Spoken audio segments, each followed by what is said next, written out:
berjumpa di tatap muka kedua. Ibu doakan Ananda semua dalam keadaan sehat, baik, semangat, tidak ada kekurangan apapun. Nah, Ananda di rumah telah selesai melaksanakan segala sesuatunya, duduk manis di depan kamera, di depan HP-nya lagi untuk mengikuti pembelajaran bahasa Indonesia pada hari ini. Nah, untuk sebelum kita memulai pembelajaran pada pagi hari ini, kita berdoa terlebih dahulu. Berdoa mulai. Berdoa selesai. Nah, masih ingatkah pertemuan kita pertama kemarin?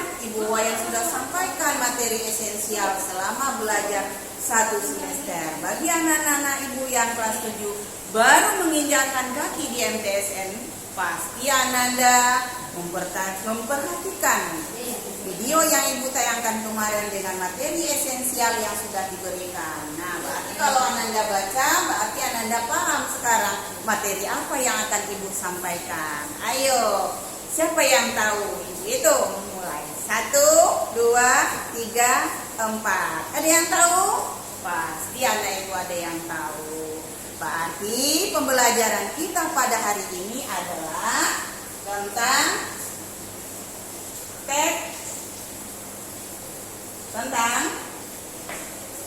pembelajaran kita pada hari ini tentang mengidentifikasi teks deskripsi.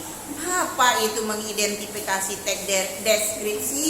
Nah, kalau kita berbicara tentang deskripsi, berarti kita menggambarkan segala sesuatu. Apakah itu yang kita gambarkan dalam bentuk tempat rekreasi, tempat bersejarah, atau tempat permainan, apa saja bisa kita gambarkan secara rinci. Itu yang dinamakan dengan teks deskripsi. Sebelum ibu memulai tentang materi teks deskripsi, supaya Ananda semua bisa memahami lebih jelas lagi, lihatlah tayangan berikut ini. Perhatikan tayang berikut ini dengan cermat. Silakan didengarkan dan diperhatikan.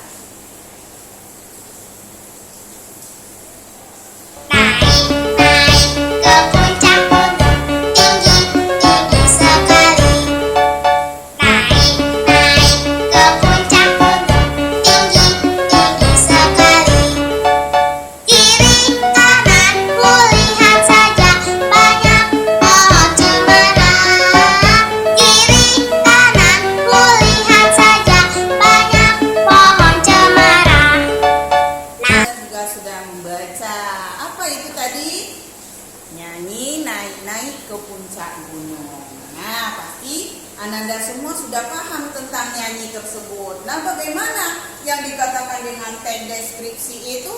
Teks deskripsi itu, sebelum kita masuk ke materi, kita pelajari dahulu apa KD yang akan, kompetisi dasar yang akan kita kuasai, yang Ananda kuasai. Apa? 3.1 mengidentifikasi informasi dalam teks deskripsi tentang objek. Apakah objek itu berada di sekolah, tempat wisata, tempat bersejarah, atau pentas seni daerah yang didengar dan dibaca. Nah, itu yang akan kita kuasai. Dari kompetensi dasar itu ada lagi bagian kecilnya indikator yang harus Ananda kuasai. Yang pertama 3.1.1 menjelaskan pengertian apa itu teks deskripsi. Kemudian menjelaskan ciri-ciri teks deskripsi. 3.1.3 menjelaskan ciri penggunaan teks deskripsi dari aspek kebahasaan. 3.1.4 menentukan isi teks deskripsi itu sendiri. Nah, kita masuk langsung ke materi. Materinya apa itu pengertian teks deskripsi? Kita ingat bahwa teks deskripsi itu adalah bentuk tertulis atau lisan yang menggambarkan objek secara rinci atau detail yang bertujuan agar pembaca atau pendengar dapat membayangkan dan merasakan suatu objek seolah-olah kita berada di objek tersebut. Nah, kita gambarkan secara rinci, secara detail. Nah, itu adalah pengertian teks deskripsi. Kita masuk, apa itu ciri-ciri teks deskripsi? Kita mau mendeskripsikan sebuah objek, tentu kita harus memahami apa itu ciri-ciri teks deskripsi. Nah, ciri-ciri teks deskripsi ini ada 4. Yang pertama, paragraf deskripsi itu menggambarkan sesuatu. Menggambarkan itu sama dengan bagaimana kita menggambarkan sesuatu itu secara jelas dan rinci. Misalnya Ananda pergi ke kebun binatang, di kebun binatang itu Ananda melihat sebuah kebun binatang yang luas. Apa-apa saja yang ada di kebun binatang itu, ada binatang singa, ada binatang harimau, ada binatang ular dan sebagainya. Kita rinci apa saja yang kita lihat dan kita rasakan di dalam kebun binatang itu, kita gambarkan dalam teks deskripsi. Yang kedua, paragraf yang digambarkan itu dijelaskan secara sangat jelas dan rinci serta melibatkan kesan indera. Indera kita ada 5, ada indera penglihatan, ada indera pendengaran, ada indera perasa, ada indera peraba, dan bagaimana rasanya kita menggambarkan indera kita itu. Oh, kita lihat, apa yang kita lihat? Ada banyak binatang di sana, itu indera mata yang bekerja. Dan ada kita dengar, ada burung berkicau, itu indera pendengaran yang kita lakukan. Dan kemudian masuk yang ketiga adalah ketika pembaca membaca teks deskripsi, maka seolah-olah merasakan langsung apa yang sedang dibahas di dalam teks itu. Inilah yang Ibu katakan, ketika kamu mendeskripsikan tentang kebun binatang tadi, orang yang mendengar atau orang yang membaca teks deskripsi yang kamu bacakan, yang kamu buat itu, seolah-olah orang yang mendengar itu berada di dalam objek tersebut, seolah-olah dia merasakan suasana pada objek tersebut. Nah, yang keempat adalah teks deskripsi menjelaskan ciri-ciri fisik objek. Ciri-ciri fisik objek seperti bentuk, ukuran, warna, atau ciri-ciri fisik keadaan suatu objek dengan rinci. Contohnya, harimau itu apa? Kita jelaskan secara rinci fisiknya. Oh, harimau itu besar, warnanya belang-belang. Nah, berwarna itu secara fisik kita jelaskan. Nah, inilah yang dikatakan ciri-ciri teks deskripsi. Kalau sudah kita memahami ciri-ciri teks deskripsi ini, kita dengan mudahnya membuat teks deskripsi tersebut. Lanjut. Nah, setelah kita memahami ciri-ciri teks deskripsi, masuk lagi kita ke ciri-ciri kebahasaan teks deskripsi itu. Apa saja sih ciri-ciri kebahasaan teks deskripsi itu? Lanjut. Nah, yang pertama, kalimat rinci yang menggunakan efek konkret. Efek konkret ini efek nyata. Benar-benar nyata kita lihat, kita rinci. Tadi Ibu bilang, harimau ini besarnya seperti ini. Kemudian kulitnya, bulunya seperti ini, belang-belangnya seperti ini. Jadi secara konkret yang nyata itu kita gambarkan dalam teks deskripsi. Inilah yang kita rinci dengan menggunakan kalimat. Nah, contohnya di sini, Pantai Air Manis memiliki pemandangan yang indah. Nah, Pantai Air Manis, kamu sudah pernah ke Pantai Air Manis? Bagaimana kamu merasakan Pantai Air Manis di sana? Nah, kita rinci bagaimana dalam bentuk kalimat rincinya Pantai Air Manis ini. Kita lihat gelombang ombak di Pantai Air Manis itu bergulung-gulung silih berganti menyambut siapa saja yang datang. Siapa saja yang datang, air yang jernih dan pasir yang lembut terhampar luas. Nah, itu kita rinci secara rinci dalam kalimat secara konkret tadi. Nah, yang kedua adalah serapan panca indera. Kembali lagi kita ke panca indera kita tadi.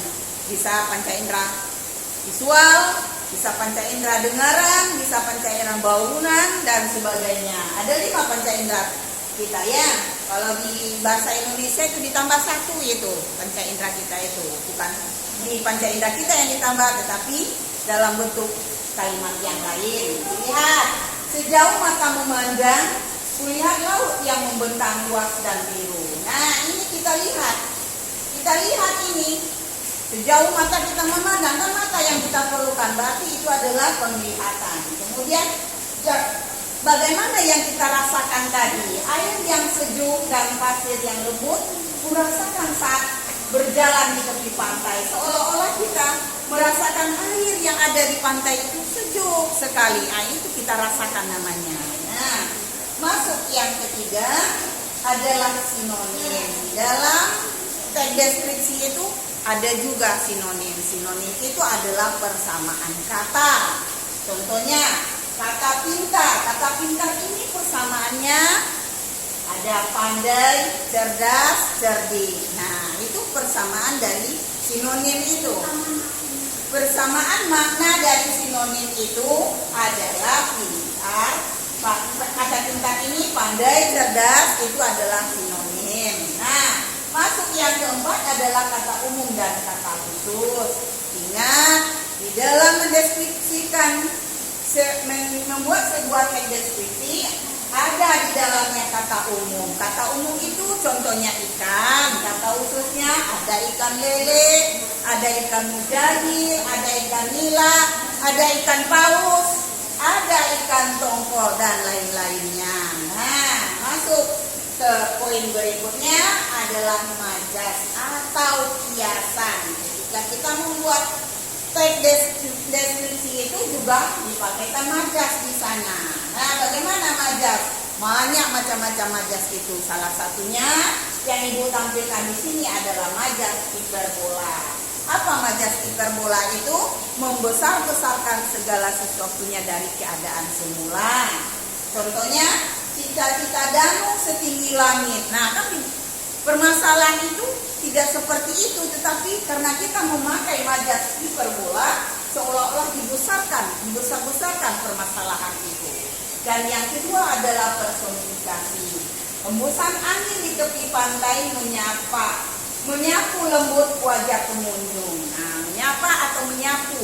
Nah, itu sama dengan personifikasi itu benda mati seolah-olah dia hidup seperti manusia, bekerja seperti manusia. Nah, yang sering menyapu ini kan manusia, tetapi dianggap di sini sebagai angin, hembusan angin. Nah, inilah yang dinamakan dengan majas personifikasi. Nah, setelah itu selesai tentang ciri kebahasaan teks deskripsi, masuk lagi kita ke isi teks deskripsi. Apa betul sih yang dikatakan dengan isi teks deskripsi itu?